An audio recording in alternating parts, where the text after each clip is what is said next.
You're listening to Civic Media. You can tune into any of our live shows on any radio station across the state with the Civic Media app. Find us in your phone's app store and listen anytime, anywhere. This is Amicus, a law review on the broadcast stations of Civic Media. My name is Jim Santel. I am your host this hour and also next hour on this, our weekly weekend review of all things related to the rule of law, the administration of justice, the operation of government in America, sometimes beyond in 2025, looking into 2026 as well. I thank you for the time that you will spend in conversation, in discussion with me during the course of the next 2 hours as we address some of the major civics issues, the political events of the past week, and also especially the legal events and circumstances that prompt our discussion this weekend. As always, you can call into our conversation, our discussion at 855-752-4842. That number once again is 855-752-4842. My wonderful producer, Max, also reminds me that you can also text in, send us your questions, your inquiries, your comments, your perspectives on any of these many matters on our aggressive and our ambitious agenda, but achievable nonetheless. Be a part of our conversation by calling in, by texting in those comments and questions here on Civic Media, here on Amicus, a law review. We do have an aggressive and ambitious, but yet achievable agenda, a syllabus for discussion this weekend on the broadcast. Let me tell you a bit about that and then launch into those important topics that animate our lives and our livelihoods here in Wisconsin, here in the United States of America. Necessarily, we spend a lot of time on this broadcast talking about the United States Supreme Court because of the important role that they play in defining for us our lives and our livelihoods in many ways, involving issues that some would argue should be across the parking lot there on Capitol Hill in the legislature. Many of these issues also, of course, deriving from down Pennsylvania Avenue, 1600 Pennsylvania Avenue at the White House. And that is no exception this week as we talk about three of the major oral arguments of this term to this date. Oral arguments conducted by this Supreme Court there on Capitol Hill in the public domain. You can listen to them live. You can hear these oral arguments on recordings from the Supreme Court by going online and identifying the particular oral argument that you would like to hear. Each of the oral arguments this past week, one on Monday, one on Tuesday, one on Wednesday, quite lengthy. Several hours in length, and all of them, each of them in their own different but significant way, important to understanding what's going on in government these days. On Monday, a major case. I would offer one of the three major cases, most significant matters before the Supreme Court this term, a case called Trump versus Slaughter. And the name of the case tells you everything you need to know about at least the outlines of that case, because this is a matter involving a former commissioner of the Federal Trade Commission. Her name is Rebecca Slaughter, thus the name of the case. And she is contesting a decision made by the President of the United States of America, his name is Donald Trump, to fire her from the Federal Trade Commission, removing her from that commission. And the question is whether or not the president has the power to do so. We'll talk about what the Supreme Court said about that major issue. It is a big case. It is one of three major cases the court will decide on its docket. I would offer the other one relates to tariffs. And that also the subject of a lot of our discussion here on Amicus, a law review. And beyond that, of course, the role of government when it comes to voting. That's the case involving whether or not the Voting Rights Act of 1964 still has teeth, whether Section 2 of that Voting Rights Act is important in understanding and regulating voting and the franchise in America. Those three cases, the tariffs case, the Voting Rights Act case, and this case that was argued on Monday, the three big ones of this term, at least to this state. We'll talk all about the case Trump versus Slaughter as we begin our review.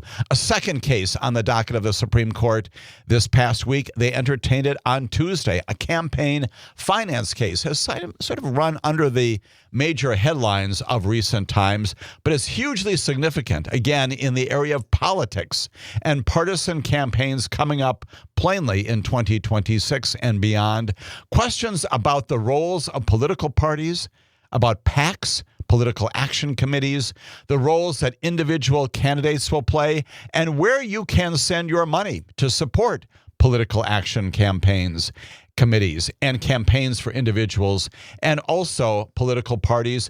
What is it that the Supreme Court wrestling with this past week? That is the power of political parties to support directly the financial status and integrity and strength of individual political candidates. A case called National Republican Senatorial Committee versus Federal Election Commission. It derives, believe it or not, from some circumstances, some events at the time that our current Vice President, J.D. Vance, was running for the Senate from the state of Ohio. Campaign finances on the docket of the Supreme Court on Tuesday this week. And finally, as if that wasn't diverse enough, on Wednesday, a death penalty case. Yes, once again, under the Eighth Amendment, the Supreme Court looking at the trappings of the death penalty. If in fact, states, as more than 20 of them have done, adopt the death penalty as a remedy, as a judgment that can be imposed in their states, what are the terms and conditions of doing that? In particular, what kinds of things would a state need to address when it comes to a defendant, a convicted defendant of limited intellectual capacities? We'll talk about something called an holistic approach and also IQ numbers. All of that before the Supreme Court on Wednesday of this week in a case called Ham versus Smith. Then we're also going to move into our second hour into a couple of major cases that once again underscore the constitutional crisis that we are in. One of them having to do with Kilmar Abrego Garcia, a major decision by a judge. Her name is Paula Zinnes. She is in Maryland. We have talked about her a lot. She has now released Mr. Abrego Garcia from civil custody, from custody underneath the immigration laws, and has released him, even while the criminal case against him is going ahead in Tennessee. We'll talk about the interplay of those two cases and the fact that for the first time in about 4 months, Mr. Abrego Garcia is not in the custody of the United States of America, not in immigration custody, awaiting some disposition. We'll talk about what Judge Paula Zinnes did in terms of addressing the history, the long, and as she described it, tortured history of this case. And then we'll also talk about what she said in connection with the behavior of Department of Justice lawyers appearing in front of her, advocating plainly that Mr. Abrego Garcia remain in custody. We'll talk about all that, and then we'll move into a much related matter, this one pending in front of the judge who was responsible for overseeing the response to those deportations way back in mid-March. 283 people, including Mr. Abrego Garcia, sent to El Salvador. You know this case well. Findings that they were not afforded the appropriate due process that our law, our Constitution requires.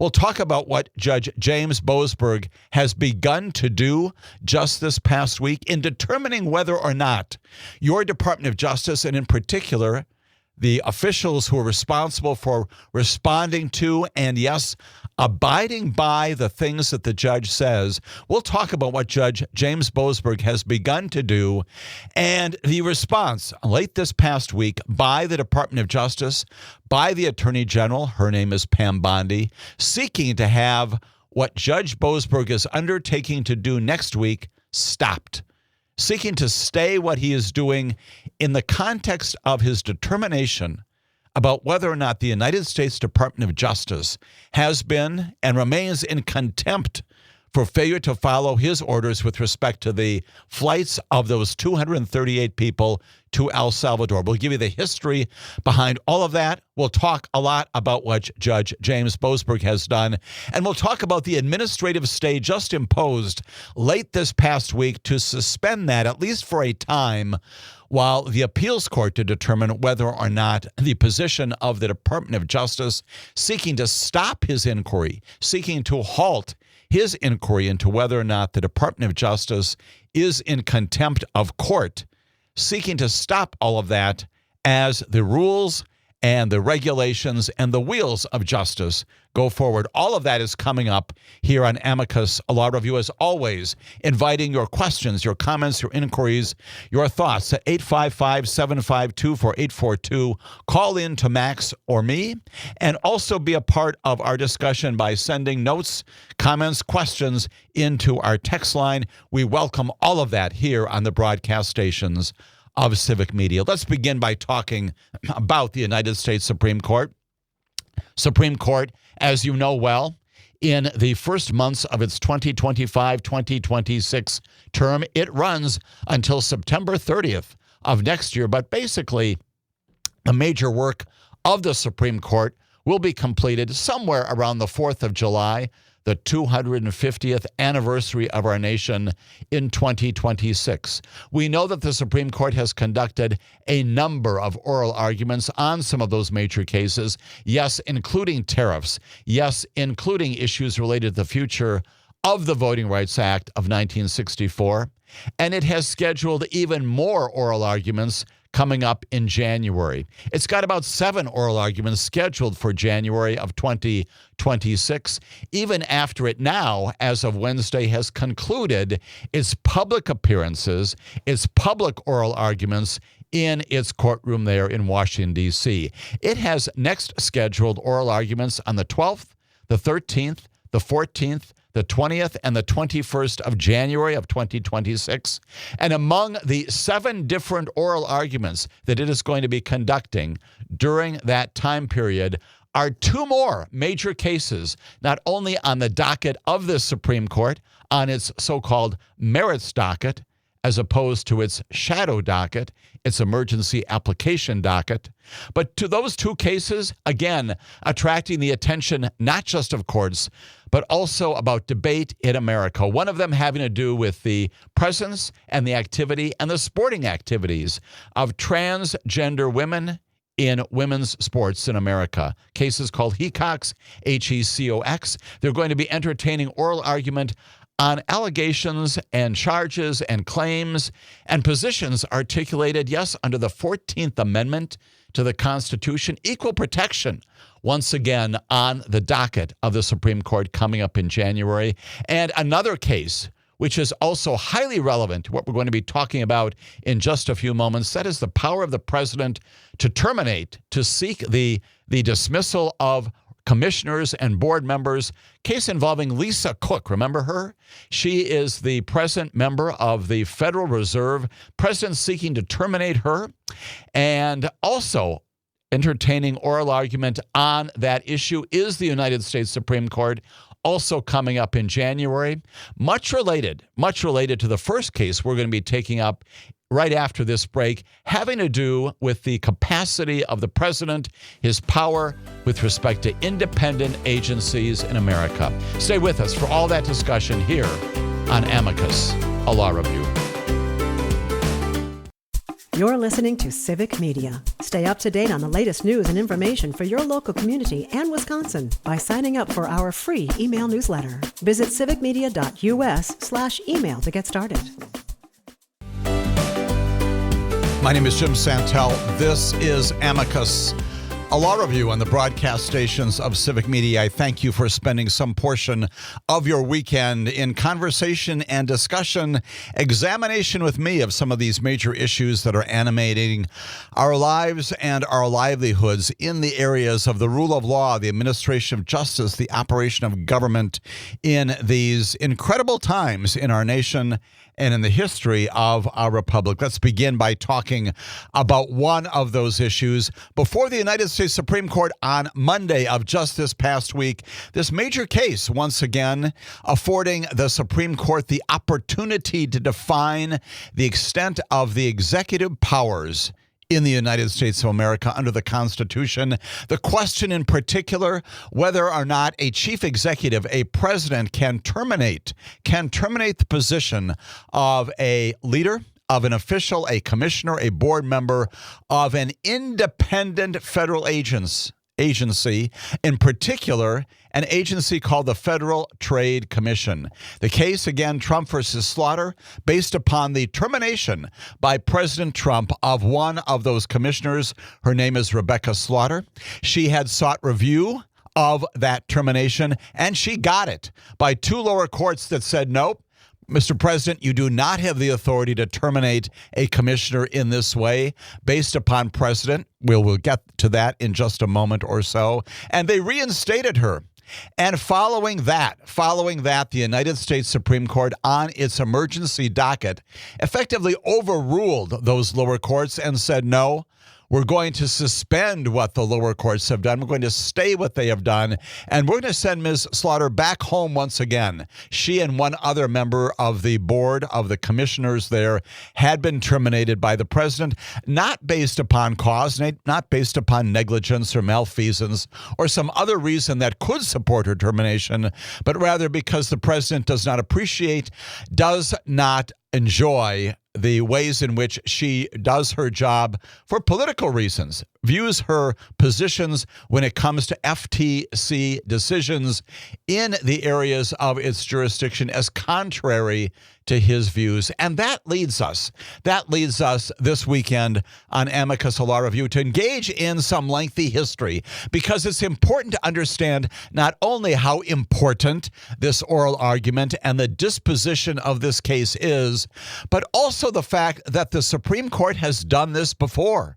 This exact situation has been before our High Court about 90 years ago. We've been down this road. We've seen this play before. And indeed, the Supreme Court 90 years ago, in a case called Humphrey's Executor, gave us the answer to the question that's now back before the Supreme Court.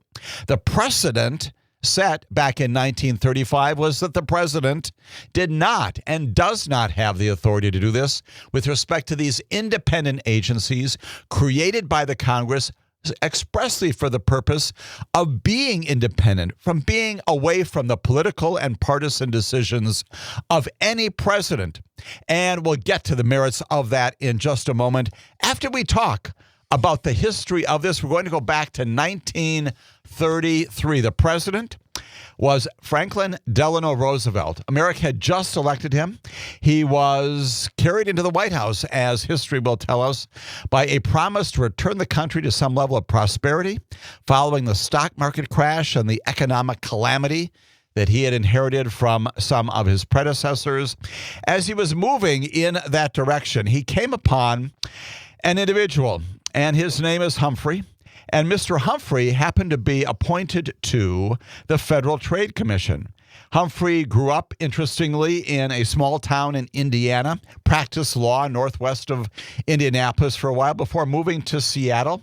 He won a House seat in Washington State in 1902, and believe it or not, he served in the Congress for several years before losing his 1916 Senate race. His name, once again, it is important to understand this, is Humphrey, and his name is given to the case. Humphrey's executor, William E. Humphrey, a lawyer who refused to leave his post when the president, Franklin Delano Roosevelt, not only asked him, but then demanded that he do just that. It is 1933. It is Roosevelt's first year in office, and William Humphrey wrote to the president an urgent letter. He said this: "My dear Mr. President, information has come to me that you're going to ask for my resignation. For what reason," he said, "I do not know." Now, William Humphrey may have been a little dissembling in that because he had been sparring with the president for a while about things, what related to partisan issues, political issues, issues related to the kinds of things that the FTC should or should not be doing. And Mr. William Humphrey plainly was of the view that the FTC should not be attacking business, should not be going after anti-competitive efforts and undertakings of business, when the president, Franklin Delano Roosevelt, felt that bringing corporations and companies under control was key to reestablishing the economic vitality of this nation. And so Mr. Humphrey writes to the president and says, "What is this about? I'm hearing you're going to fire me. I'd like a personal interview to talk things over," he says. And he says, after more than 40 years of service, being forced to resign would greatly injure, he says, his professional life. This is William Humphrey writing to the president, confronting him about the disagreement that they're having in public. About a week later or so, FDR confirms those rumors, and he says he finds it necessary to ask for your resignation, Mr. Humphrey, and in language that we are hearing once again in this time, in this year, between Donald Trump, our current president, and Rebecca Slaughter, a now former member of the Federal Trade Commission, same kind of language involving the capacity of the president to fire somebody on one of these independent agencies. Roosevelt said that the agency's work could, as he said, be carried out most effectively with personnel of my own selection. When we come back, I'll tell you the result of that story and why that's so important to what the Supreme Court did on Monday of this week in entertaining arguments 90 years later, same issue, same basic contest involving the power of the presidency here on Amicus, a law review. My name is Jim Santel, and you are listening to Amicus, a law review here on the broadcast stations of Civic Media. Thank you for joining my producer, Max, and me for our exposition, our movement through the geography of rule of law issues, administration of justice issues, operation of government issues, beginning in this broadcast with focus upon the Supreme Court once again. This major oral argument on Monday of this past week in a case called Trump. Yes, that's our president versus Slaughter. She is a former member of the Federal Trade Commission. There is history behind it. There's a 90-year history in a case called Humphrey's Executor, and that brings me back to the history of a similar contest almost a century ago. Same agency, same kinds of issues. We've seen this before. This time, 100 years or so ago, the contest was between a fellow named William Humphrey and a president named Franklin Delano Roosevelt. Franklin Roosevelt writes to him and says to Mr. Humphrey, "Yes, I'm going to fire you. Please leave." He writes him a letter that says, "It's a definite decision of mine," and he congratulates Mr. Humphrey for his long and active service. "See you on the way out." Mr. Humphrey is not agreeable to that. He shot back a few days later, said he was, quote, "somewhat disturbed and shocked by the news of his forthcoming firing." He said, "I've lost all professional and business connections after being out of the practice of law for 9 years. Naturally," he said, "I should like to consult my friends as to my future actions." And he tells the president he's not going anywhere. "I am not quitting, Mr. President." And despite the distress that William Humphrey expresses to the president says by telegram a few days later that he is accepting William Humphrey's resignation. Not exactly what Mr. Humphrey had told the president. Humphrey retorts, he said is not going anywhere. He cites the statute, which brings us to the relevant issues, creating the agency, saying, you know what, Mr. President, the Federal Trade Commission was created by the Congress to be independent of you. And yes, presidents appoint commissioners, but you do not have the capacity to fire me, to remove me or anyone else for anything other than inefficiency, neglect of duty, or malfeasance in office. I haven't done any of those. I have been forthright in my positions. I have been straight in my positions. Among other things, William Humphrey has voted to dismiss some investigations against big businesses. He's pro-business, which is, again, contrary to what the president wants to do. William Humphrey has said during the course of his term that he wants these investigations of various companies that, for example, make mattresses and shoes and cash registers and soap, all of them stopped FDR wants them to be continued. So what happens in this back and forth eventually is that the president does, in fact, pursue his intent to terminate Mr. Humphrey and does that. And Humphrey, of course, again responds, "You're doing this for political reasons, not permitted under the law." And if the president goes ahead, he says, with this posture, this view that he can fire me, this is what Mr. Humphrey says: "The independence, the purpose, the character, and value of all independent commissions will be destroyed." President tries, even as he is firing Mr. Humphrey, to cajole him, to get him to leave. But ultimately, on October 7th, the president fires William Humphrey, says, "Get out. You've got to leave now, and you are done." He says, "I think it's best for the people of this country that I should have full confidence in the positions and the prerogatives, the decisions of FTC commissioners. You are gone." Mr. Humphrey did not take that easily. Instead, he launched a campaign to keep his job. He writes to fellow commissioners. He writes to everybody he knows. He says, "I'm ready and willing to exercise the powers, the prerogatives of my office, the functions that I've been appointed to do." He said that the president has no power to do what he is doing. And he also wrote a letter, interestingly, to his successor that FDR had identified. His name is George Matthews. There is a Wisconsin connection to him. Mr. Matthews is an economist from the state of Wisconsin. He's going to take Mr. Humphrey's position on the FTC. And Mr. Humphrey saying, "There's no vacancy. I am still here." And indeed, Mr. Humphrey continues to go to work, to show up at the FTC and purport to do his job. He says, "I'm not leaving. It is unthinkable to think that I would leave when the president has no power to terminate me. I am staying exactly where I am." He continues to fight to keep his job, even while he's battling some illness. In January 1934, his doctor tells him to delay some testimony because they're concerned about his health. And weeks later, on Valentine's Day, William Humphrey dies tragically at his home in Washington. He was 71 years old. That was about 5 months after FDR purported to fire him. And news reports at the time indicated that he had been in poor health and that he didn't expect to recover, and continued with his term in office with the FTC. That did not happen.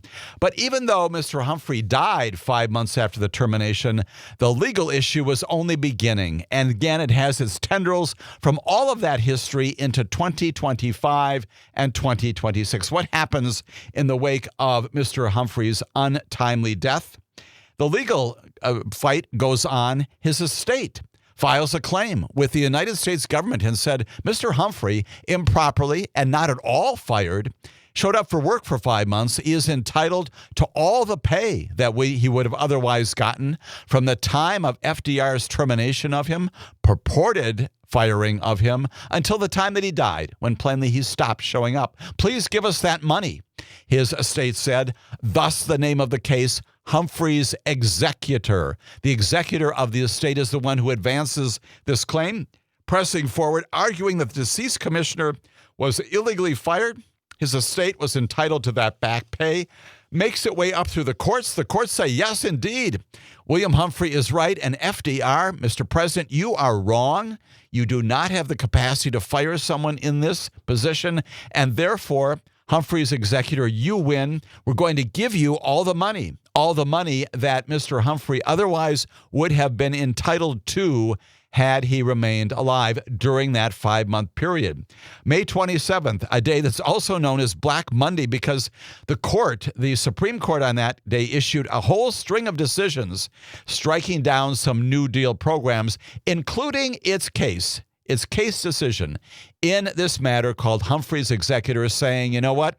We're affirming the lower courts. The president has no power to terminate the position, the responsibility, the authority of someone who's sitting in an independent agency spot. FDR, you are wrong. You've exceeded your constitutional and congressional authority conferred on the FTC, and we're giving the estate's position, Mr. Humphrey's estate, all the money that they are seeking. That's what happens in the case of Humphrey's executor 90 years ago, and it remains the law of the land until now. It is still good law. The Supreme Court initially, when it begins to tinker in this area, suspends the decisions of the lower court with respect to Rebecca Slaughter. She had relied upon the precedent of Humphrey's executor and saying, you know what, 90 years ago, the Supreme Court told me I'm independent. The president, this time Donald Trump, has no ability to fire me. Relying upon that, the lower courts say, yes, you're right. And the Supreme Court, in the wake of that, on its emergency docket, suspends and stays those lower courts, but also places this on the merits docket, which gets us to what happened finally this past Monday. They have oral argument. And the big takeaway, the big headline from the history of the past and the recent history of just past days is the Supreme Court seems perched, seems ready, seems inclined, yes, to overrule 90 years of precedent, to overrule Humphrey's executor. Humphrey's executor, by the way, a unanimous decision back in 1935 by the Supreme Court. Humphrey's executor likely going to be on the chopping block based upon the nature of the oral argument happening just on Monday. Supreme Court appearing poised to give the president, once again, a huge amount of power when it comes not only to the FTC, but also other independent agencies in which the president may want to fire people. We know, as I said at the top of this hour, there's a related case coming up in mid-January having to do with the power of the president to terminate a member of the Federal Reserve, a board member. Her name is Lisa Cook. That's coming up also in January. It's a related case, but interestingly not joined for oral argument this past Monday. The FTC case appears to stand alone. Interestingly, the argument was lengthy, and the justices were very much engaged, giving us a very good sense of how they're going to play out, how this is going to be resolved when they go into the decision conference, which probably happened on Friday of this past week. Kelly Slaughter, Rebecca Kelly Slaughter, was actually there in the courtroom, and she appeared to be listening closely. She was listening to the justices as they questioned the parties, including her attorney on this major case, and she also seemed to be taking some copious notes. She was often writing things, which is significant. She is taking notes on what the justices are saying. You know, the electronic devices not permitted in the courtroom, no cell phones, no other recording devices. The argument concludes, and the big takeaway, once again, it appears that a majority of the Supreme Court going to tell Rebecca Kelly Slaughter, no, that we're going to overrule 90 years of precedent, and you are fired by virtue of what the Supreme Court will say to her, and also tell the president in yet another grant of extraordinary power to him. Ketanji Brown Jackson, one of the court members very much engaged in this conversation, appeared very sympathetic to the arguments made by Rebecca Slaughter's lawyer.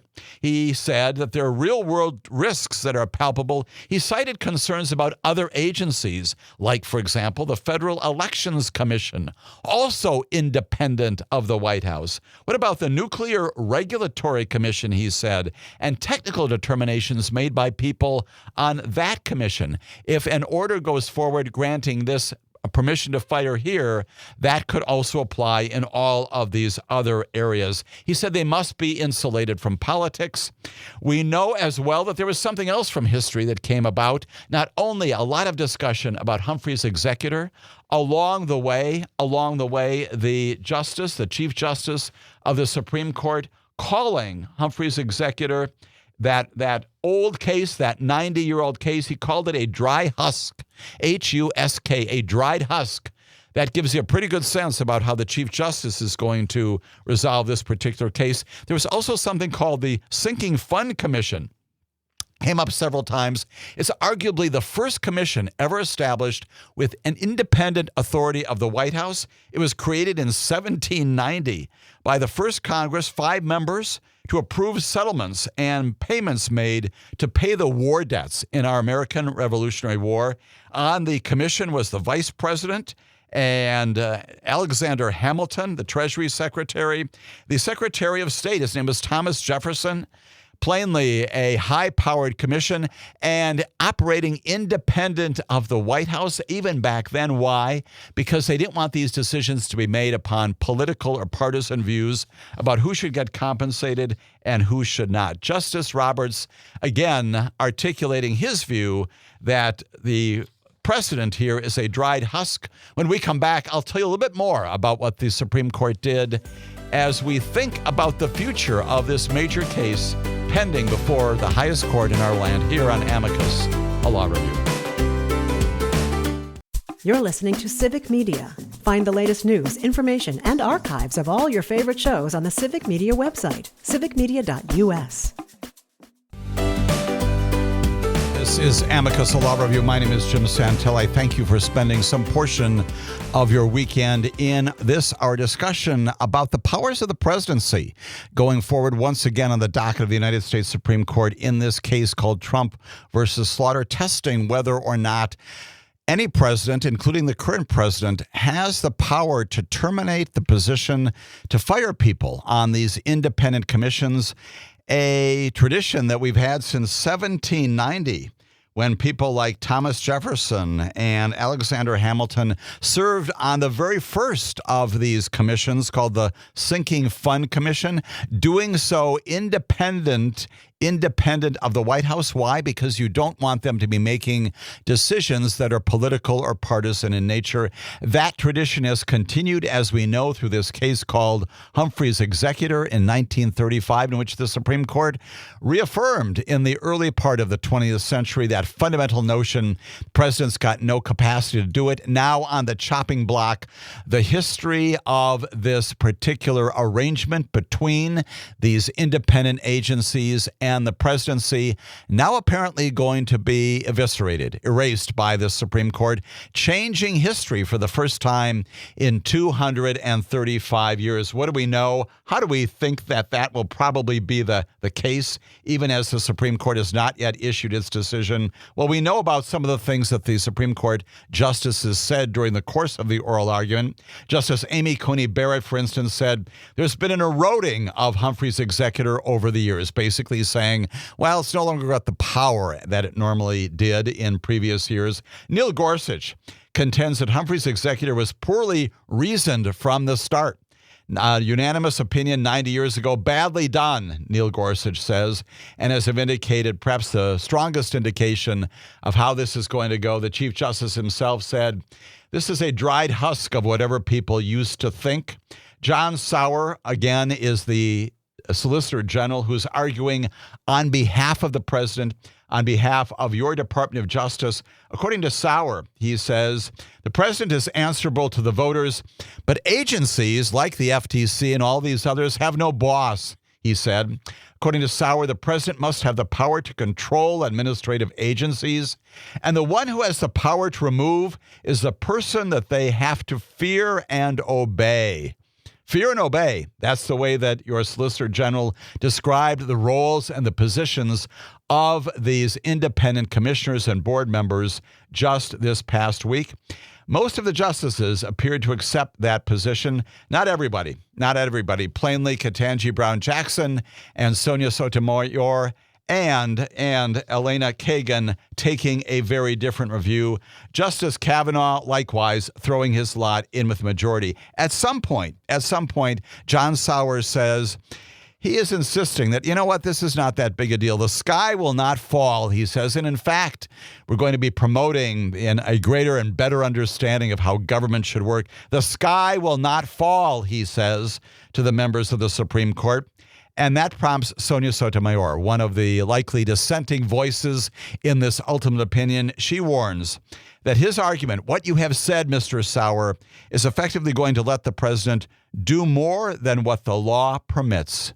Do more than what the law permits. There is apparently at the time a hush in the courtroom as she says that, as the moment shocks the room, as she describes the import of this, plainly not the view of the majority of her fellows on the court. But that's the tenor. That's the likely takeaway on all of this. And this exchange between Sonia Sotomayor and John Sauer culminating in Sotomayor's warning. The government's position would let the president do whatever he wants in terms of exercise of powers is the takeaway on all of this.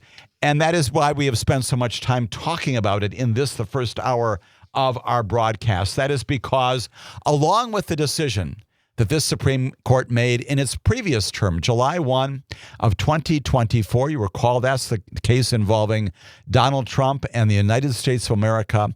That's the big one. Most people regard it as the case in which the Supreme Court said, and they did, that a sitting president is immune from certain types of criminal prosecutions for conduct committed in his official capacity. A stunning reversal of our understanding of separation of powers and the notion that no one is above the law. Well, it turns out, according to the Supreme Court, there is someone, and that's the President of the United States of America. In the first pages of that monumental landmark case of July 1 of 2024, the Supreme Court also lays down what it probably will say again when it resolves this case involving Rebecca Slaughter. It said in that case of July 1 that the president cannot be entangled with things like criminal involvement, criminal prosecutions, can't be responsible for things that divert him or her one day from being strong and muscular and deft and decisive and quick to act. Got to be able to be muscular, if you will, in doing these kinds of things, in being an all-powerful executive. And indeed, that is a codification of what John Roberts, the Chief Justice, was advocating many years ago when he was inside the White House as one of the lawyers there. Now it has taken fruition. It has taken new life inside the Supreme Court, not only on July 1 of 2024, but also likely sometime in the months coming up, maybe very soon, but certainly no later than July of 2026 when we celebrate the 250th anniversary of our Constitution and of our United States. On or before that date, the United States Supreme Court, again, almost certainly in this case called Trump versus Slaughter, is going to restyle the way in which the branches of government work and is going to afford the president a huge amount of power. Critics of this likely opinion will say it's nowhere in the Constitution. And they would be right. It's not there. It's not envisioned by James Madison. But the Supreme Court does tell us what the law is. And so we look forward to seeing how they resolve this. A likely disposition from 6-3. A vote of 6-3 by the Supreme Court, likely already decided in their decision conference of late this week. When we come back, more about those other cases argued before the Supreme Court here on Amicus, a law review.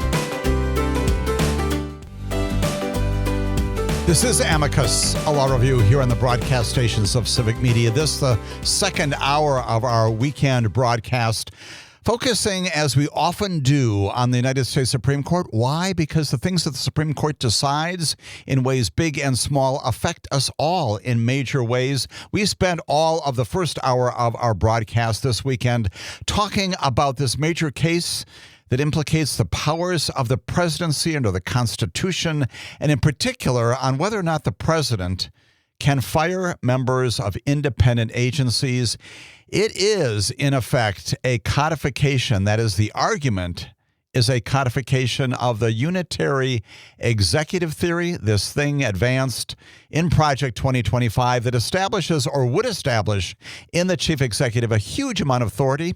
It appears that the United States Supreme Court, based on the oral argument of just this past Monday, is going to give the president the power that he is seeking, not only with respect to the FTC, but likely many other commissions out there, also independent of the White House historically.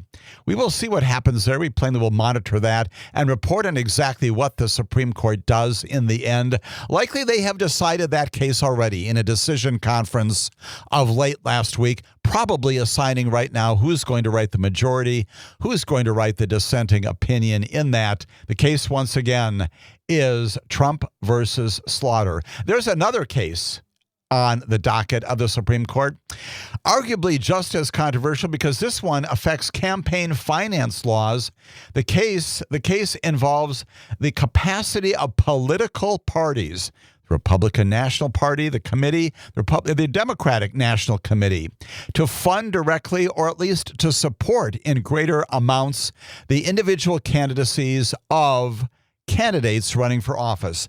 This is a dispute that's brought before the court by some Republicans, and in particular, the name of the case reflects that. It's the National Republican Senatorial Committee versus the Federal Election Commission. They're challenging certain established limits on how much money political parties can spend in coordination with candidates. Up to this point, limits on that, restrictions on the extent to which the political parties, yes, including the Republican Party, also the Democratic Party, can spend in supporting the candidacies of individual candidates, sparring once again on whether or not those limitations, those restrictions should remain in place. As it has always been the case, we entertain these arguments in the wake of history. You know what the history is on this particular matter. You all recall this landmark 2010 case called Citizens United versus Federal Election Commission. What did Citizens United do? You recall this well. Justices there struck down. They said no to some legal limits on independent political spending, monetary spending by corporations and unions. Corporations and unions, limits on their capacity. In other words, giving them the authority to make payments to candidates, basically allowing huge amounts of new money to enter into politics. That's the Citizens United position. That's the Citizens United case of 15 years ago. The issue is back now, not with respect to corporations and unions. That's settled, at least for now. There is a so-called Citizens United fix that has been pending in Congress for 15 years. Congress has not done anything to overrule that decision. And meanwhile, the issue of campaign financing by political parties now is before the court. And the question, again, comes up based upon real-world circumstances, including someone who is much in our political eyesight these days. The reality is that this particular case comes out of a situation involving our own Vice President of the United States of America, J.D. Vance, who was at that time an Ohio candidate for the Senate. Remember that? When he first sort of broke on to national politics, along with some Republican groups at the time, had sued the Federal Election Commission, arguing about these coordination limits. He said the notion that the political parties, including in his case the Republican Party, cannot support me directly is unconstitutional. Said it's actually a First Amendment violation. The political parties are being stymied in their speech, and therefore the courts should strike down these limits, these caps on the extent to which political parties can contribute to individual candidacies. The Biden administration, as this matter percolates up, defended those campaign laws in the lower courts, and a panel of federal appeals court judges sided with the prior administration, upholding those current spending limits, keeping things as they are.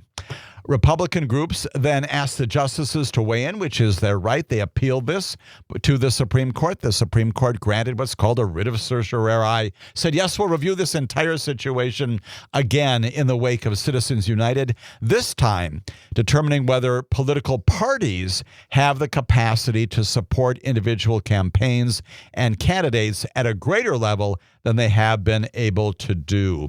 The reality is that way back in 2001, there was a similar case brought by some Colorado Republicans, and that these spending limits between the party committees and the candidates were upheld at that time.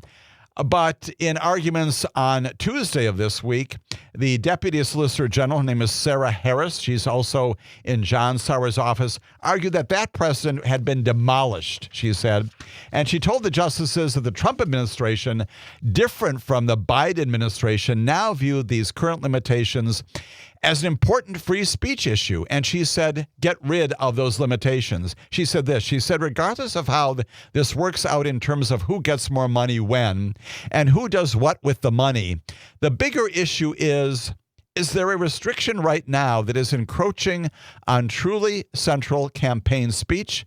And the answer to us is manifestly yes. She's advocating for getting rid of these limits on political parties with respect to campaigns for individual candidates. So how does this play out? Well, again, there is contested language and argument back and forth. It begins actually with some agreement between Sonia Sotomayor and Brett Kavanaugh, which is also interesting when both of them effectively say, you know, we have been down this road before and we always seem to muck this up. This is what Sonia Sotomayor said wading into this campaign finance issue. She said, every time we, meaning the Supreme Court, interferes with the congressional design, we make matters worse. Sotomayor says, our tinkering causes more harm than it does. And she's got a companion in that. His name is Brett Kavanaugh.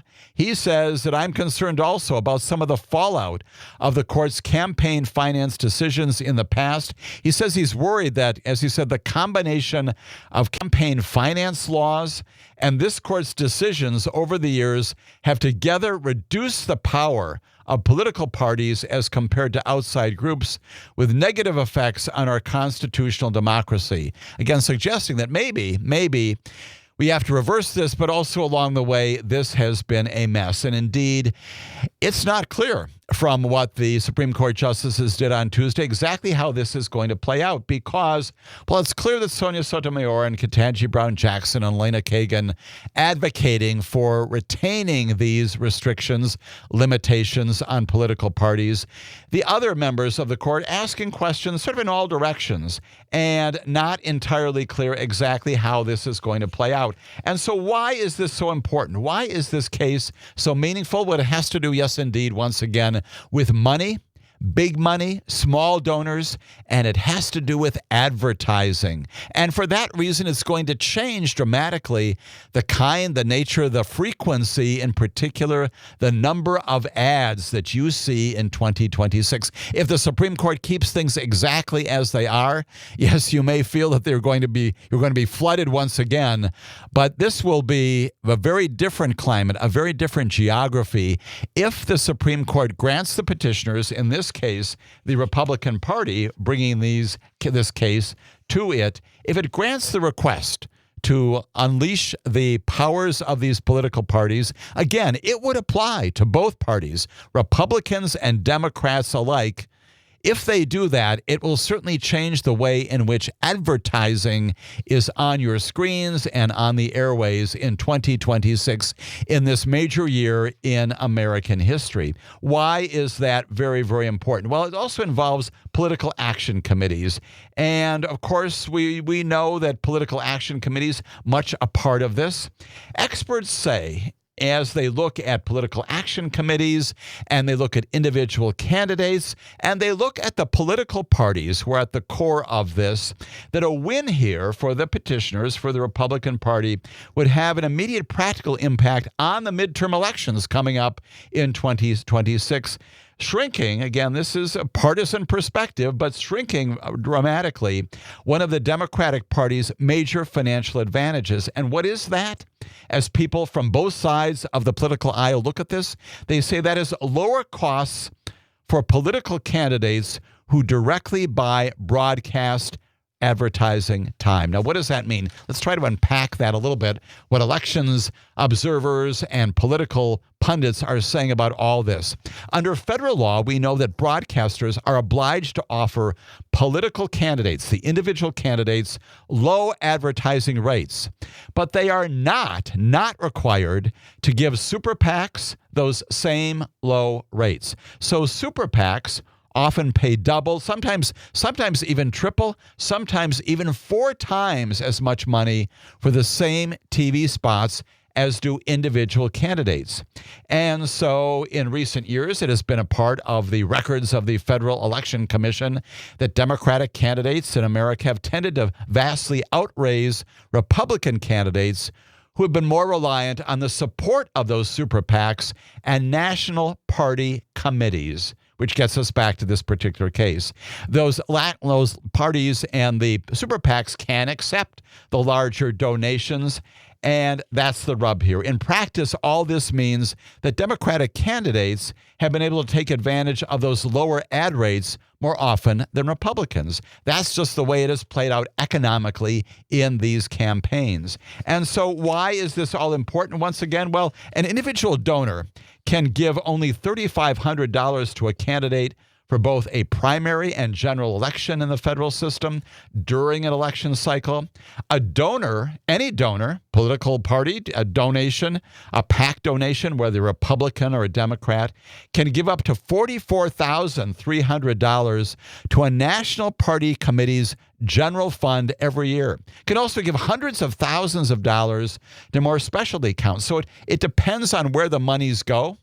And if in fact the Supreme Court says that political parties are now enabled to provide some of those large dollar amounts to individual candidates, it changes that advertising calculus and enables Republicans to pay for advertising at rates and levels that the Democrats have enjoyed in recent years. What is the upshot of that seemingly partisan and political analysis?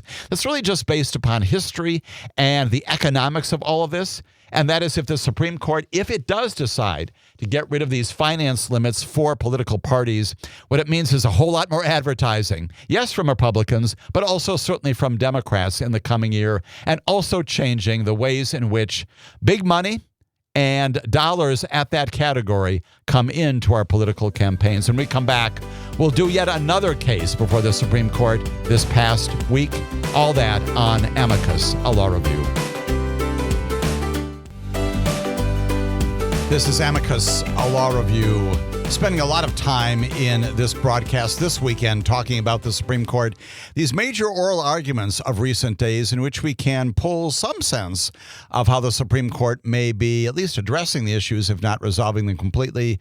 We know from the oral argument on Monday, the Supreme Court likely to issue a major win for the president's position that he should be able to fire anybody on any of these administrative agencies, these independent agencies. A huge case if, in fact, the Supreme Court goes down that road with respect to the separation of powers and the balance of powers in our federal system. On Tuesday, they wrestled with this issue related to campaign finance issues. Not quite as clear about how the Supreme Court will come down, but recognizing huge consequences if the Supreme Court decides to overturn, adjust the ways in which political parties, the Republican National Party, the Democratic National Party, and others in a partisan setting can or cannot support financially the candidates of individuals who are running for office in America. That one less clear. There is a third oral argument that happened on Wednesday of this past week.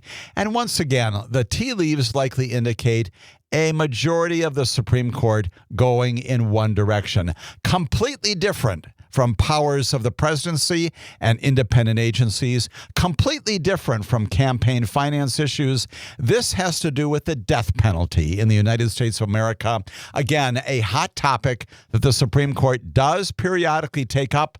They have done it again in granting certiorari to review a particular case coming out of the state of Alabama. An Alabama man, will talk about exactly what he did, who's challenging his death sentence imposed by the state of Alabama after a murder conviction because of some diverse results in a series of IQ tests. I know you're thinking, how does that figure into a death penalty case? Let's begin to unpack that. Again, the justices hearing arguments from Alabama and also on behalf of the particular defendant here, the convicted defendant, arguing against the imposition of the death penalty as to him. We know that in the past, the Supreme Court has said that under the Eighth Amendment, which prohibits, among other things, the imposition of cruel and unusual punishment, that in the general sense, it is not a violation of the Eighth Amendment to impose a death penalty. They have said at the same time, in virtually the same breath, that if the states of the nation are going to pursue the death penalty, and right now there are about 27 of them by my count that do have variations on this, their variations have got to be consistent with basic understandings about due process. You've got to do an awful lot of things to ensure that all your T's are crossed, all your I's are dotted, that every aspect of due process is adhered to, that evidentiary rulings at trial courts, decisions by appellate courts in terms of reviewing what happened at lower courts, that all of those are meticulous and they are particular. They always should be that. You would anticipate that in civil and criminal cases, but here the stakes could not be higher, right? This is plainly the single most significant, dramatic thing that a government can do, which is impose the death penalty on any one of its residents. And indeed, that's what we've got going on here. We have the Supreme Court saying it is not unconstitutional to do it, but you've got to do it consistent with certain rules and regulations, which they have also established over the period of many, many years. And the jurisprudence in this has changed over time. There are some Supreme Court justices of the recent past that say that that very position should be overturned. They have taken the view that it is cruel and unusual punishment to impose the death penalty under any circumstances. That has not been the law of the land. That has not been the view of a majority of the Supreme Courts in recent history, and so we proceed down this road. Of the circumstances, the details under which states can do this, one of them comes out of another case called Atkins versus Virginia. It's called Atkins analysis, Atkins.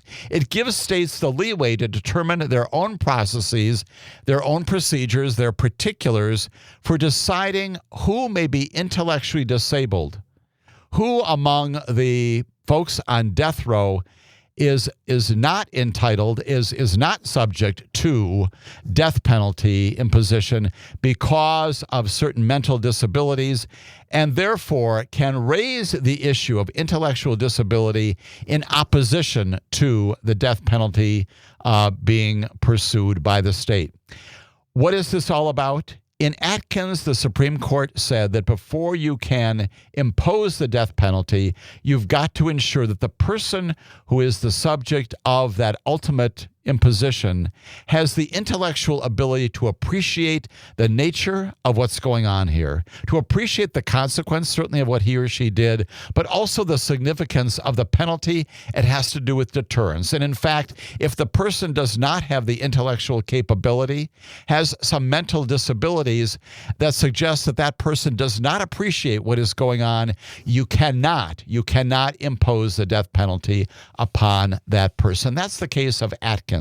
And so the question is, how do we determine who is intellectually disabled, who has those mental disabilities, and who does not? And in this particular case, a case involving Joseph Clinton Smith, sentenced to death after being convicted of a heinous murder that he planned and involved with a robbery way back in 1997. In years before and after that murder, the defendant took 5 different IQ tests, allegedly to determine whether or not he's got mental disabilities, whether he has got intellectual disabilities that would disqualify him for the death penalty. His test scores ranged from 72 to 78. Very clear on each one of those, but they vary. And the key part of Alabama's law on mental disability turns on whether defendants score 70 or lower on the state test. When we come back, I'll explain why those particular tests are so important here, what the Supreme Court did in response to this petition, and where they're likely going with respect to this issue about intellectual disabilities for people on death row. That as Amicus, a law review, continues. My name is Jim Santel. This is Amicus, a law review. We are talking about the third oral argument in a series of 3 of just this past week before the United States Supreme Court, this one involving the death penalty, implicating all kinds of issues related to the Eighth Amendment, cruel and unusual punishment, how it is that states can, in fact, impose the death penalty upon particular convicts, the mechanisms for doing that, the stridency of the policies and procedures that have to be followed before you can do that ultimate thing that a government is empowered, at least for now, under the Constitution to do. 27 states have the death penalty. No small thing when it comes to establishing the mechanisms for that. And then what do you do? What do you do when you've got a defendant, a convicted defendant, who maintains that he or she does not have the intellectual capacity to understand what is going on, and therefore, under this case called Atkins versus Virginia, cannot be put to death? How do you determine whether someone has that intellectual disability, does have the mental or does not have the mental state to be executed? And so the Supreme Court has before it on Wednesday of this past week the horrific case, tragic case, all of these cases tragic, involving an individual who is involved in, way back in 1997, an horrific murder. Even before then, Smith, who is the defendant in this case, he has got a long history. We know that during the course of his life, as a child, he was physically abused by his father, stepfather. According to court records, in school, he's assigned to a special class for students with intellectual disabilities, and that is relevant even in this late date because it establishes some record, some history about whether or not this individual has the intellectual capacity to be subject to the death penalty. He drops out of school after failing the 7th and 8th grades, spends much of the next 15 years in prison. At the age of 19, he goes to prison for 6 more years for burglary. Released on parole, found to have violated the terms of that release, he's returned to prison before being released again just 2 days before the horrific murder in this case. And it is horrific. I'll give you a little bit of sense of the reason why Joseph Clinton Smith, he's the defendant, he is the convicted defendant, is before the courts. On this particular day, in 1997, Smith and a partner of his lure a fellow named Dirk Van Dam, who they had heard was carrying some cash. And they follow him, they lure him into an isolated area in the woods in Mobile County in Alabama, and there they attack him. They attack him with a hammer and a saw, all this according to court records. And after beating him to death, they take $140. They take Van Dam's boots and they pawn the tools from his truck. And that's the offense conduct. He is convicted of that heinous murder, and he is placed on death row in Alabama. Way back in 1997, the years that follow that, and ever since then, underscoring the amount of litigation that is often involved in death penalty cases like this, his case has been in the courts. And now it's before the courts once again, including the United States Supreme Court, on this issue of his own disability. As I said right before the break, it is clear that over various times, various years, various circumstances, Mr. Smith takes IQ tests, and they range from anywhere between 72 and 78. Those are low scores by any evaluation, but they're just above the Alabama score, which is 70. 70 says if you score 70 or lower on the test, we will determine that you are intellectually disabled and therefore no death penalty. Higher than 70, then we can impose the death penalty. Very lively argument about this on Wednesday before the Supreme Court. And it appears the majority of the justices are very reluctant to embrace this strident numeric approach that was being advocated for by the attorney for the state of Alabama. Most of the attorneys, or the attorney for Alabama, advocating that this is a bright line test.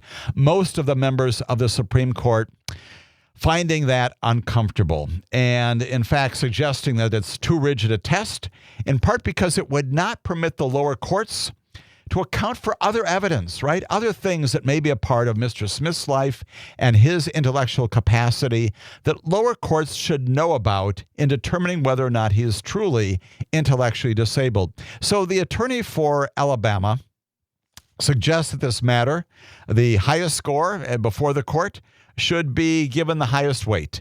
And in that case, it's 78. And therefore, he scores at 78. He's 8 points above the 70 figure in Alabama for that reason.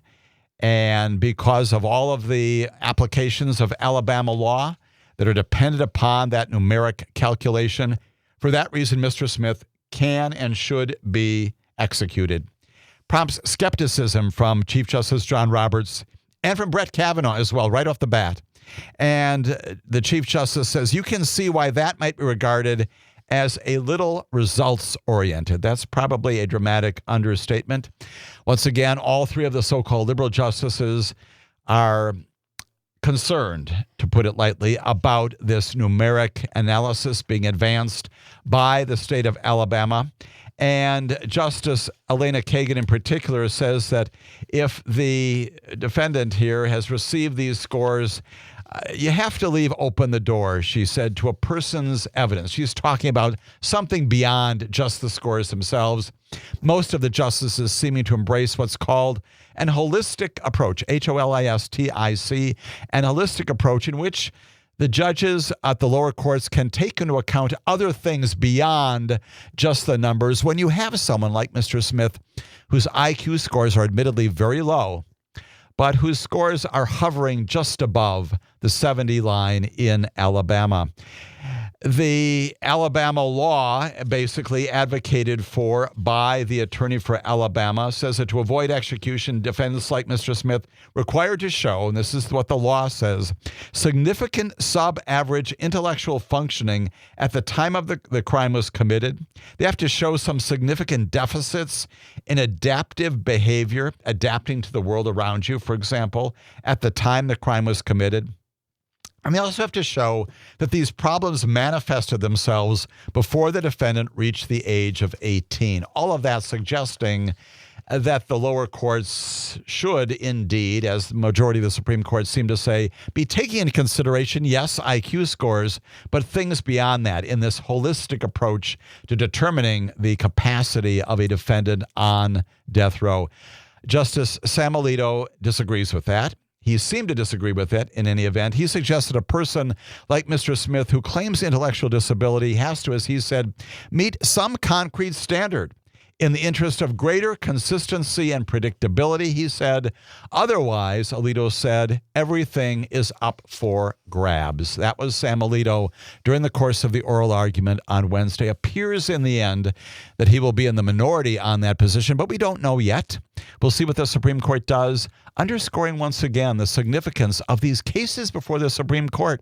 As we've talked on this broadcast, having to do with the death penalty in America under the Eighth Amendment. What does that mean? What does it not mean? Having to do with campaign finance rules and regulations, money in our campaigns here in Wisconsin and throughout the United States of America, having to do with the power of the presidency to fire, to terminate, to regulate the actions of independent agencies or not. Huge issues just on the docket of the Supreme Court just this past week. We, of course, in future broadcasts will continue to report on exactly what the Supreme Court does in all of those hugely important areas here on Amicus, a law review. We also continue to monitor things by lower court judges as well. We have talked a lot before about the activities, the actions, the undertakings of many, many federal district court judges, and offering the perspective that, among other things, including, for example, grand juries, including, for example, the actions of individual prosecutors and investigators inside the Department of Justice, including, for example, the advocacy of all of you when it comes to responding as you are prone to do, as you are inclined to do, in response to these concerns about the rule of law. We have talked a lot about the role, among those kinds of things, of the role that federal district court judges play in ensuring that there are guardrails. There are guardrails to ensure that the rule of law is observed. One of those, of course, is the actions and activities of federal district court judges conducting trials and hearings and determining almost with unanimity that the actions, some of the actions of this president in issuing executive orders, in engaging especially in deportations are contrary to the law, contrary to the Alien Enemies Act, for example, contrary to the Constitution and a due process. You know, we have talked a lot in the past about judges like Paula Zinnes in Maryland, and she has done something just this past week that both reflects upon the power of district court judges to ensure that those guardrails in place, and also the authority and the power of another judge in another district, the District of Columbia. His name is James Boasberg. We've talked about him a lot, also in connection with deportations. What did both of those judges do just this past week in affirming not only the role that district court judges appropriately play in this extraordinary time in America? How are federal district court judges responding in these instances to deportations, especially those in which there have been findings based upon evidentiary presentations of the lack of due process, the lack of compliance by the Department of Justice, by the government, by Homeland Security, and also along the way by actions of Department of Justice attorneys that fall in the category of dissembling and deceiving and, yes, lying and telling judges things that are not true, also the subjects of their focus of just recent weeks and recent days. Let's begin with James Boasberg, because he's the one who began to identify these problems way back in the middle of March, when, as you recall well, the administration placed on some planes 238 people, some migrants, and deported them, as you recall well, to El Salvador, to that high-security prison. And at the time, an emergency application made to Judge Boasberg in his role as a federal district court judge, petition made on behalf of those 238, including, significantly, a fellow named Kilmar Abrego Garcia. You recall that name well. We'll get back to him in just a moment or two.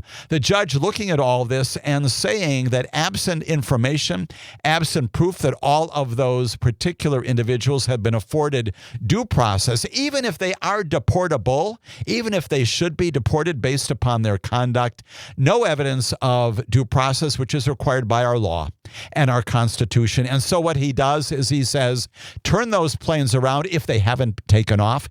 If they haven't taken off, keep them here on the ground. If they've taken off, turn them around, call the pilots, bring them back. If they have landed in El Salvador, tell them to gas up and bring those planes back as well. That is what Judge Boasberg says in the effort to try to determine what has happened here and to determine under the law whether or not your government has complied with the Constitution.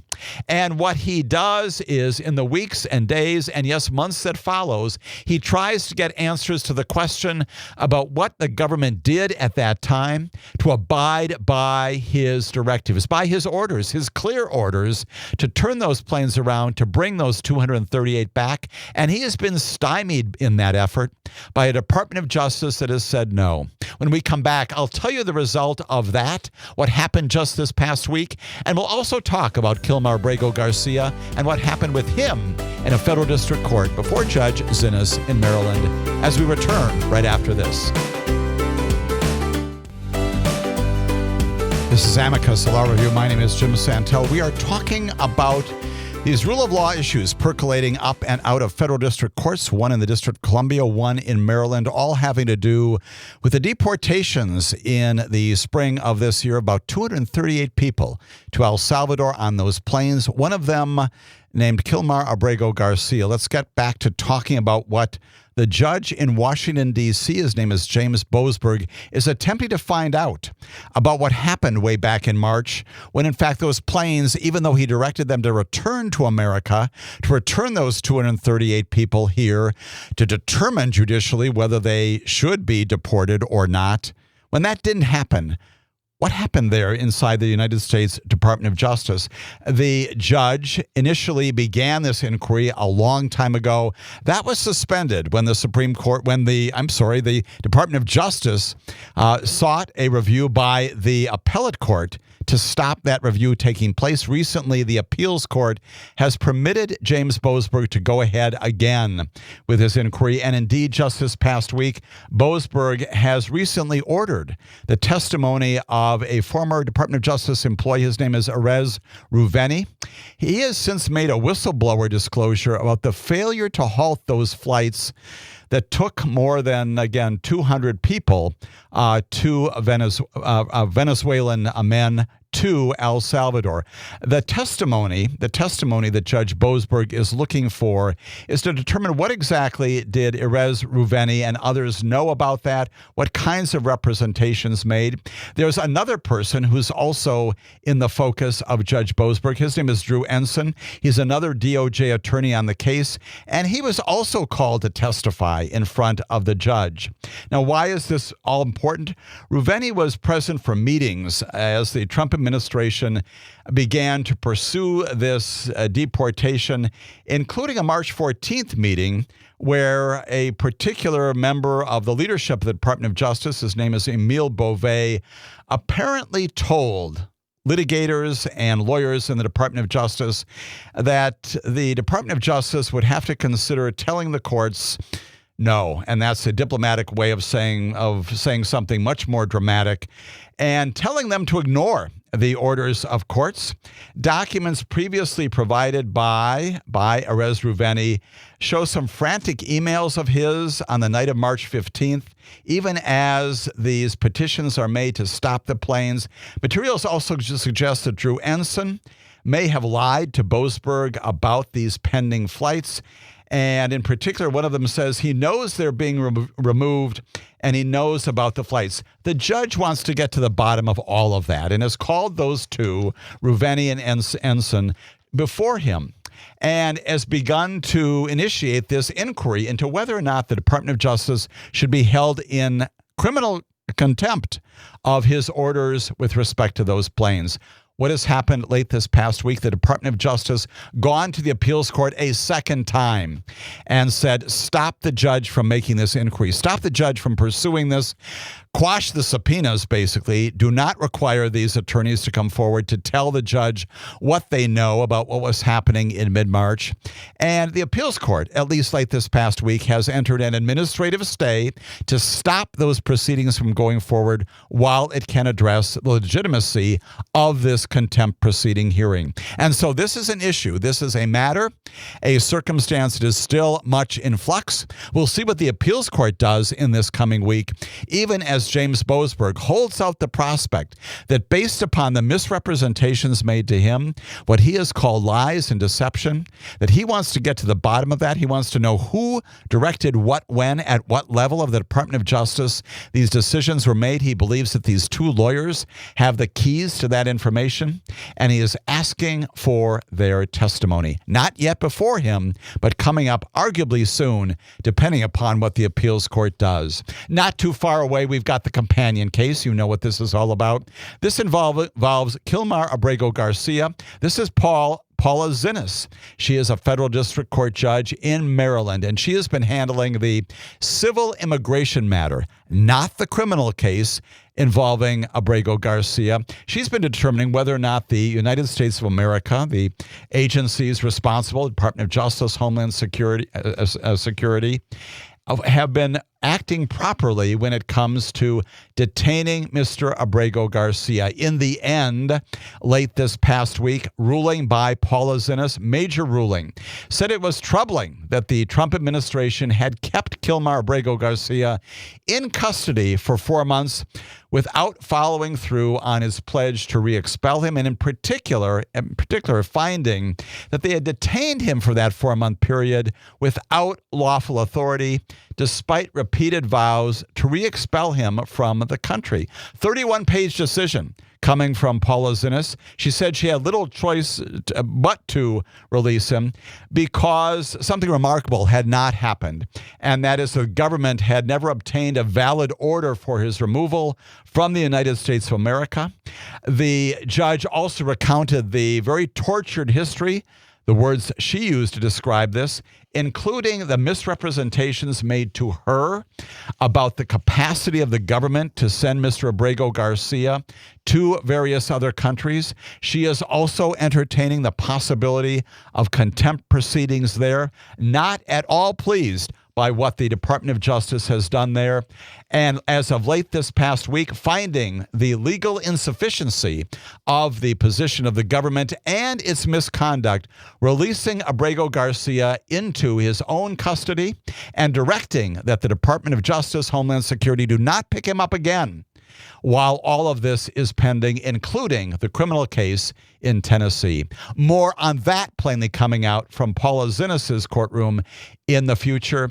More on all of this also coming out from our reporting in all of these cases here on Amicus, a Law Review, the broadcast stations of Civic Media. Have a good weekend, everybody.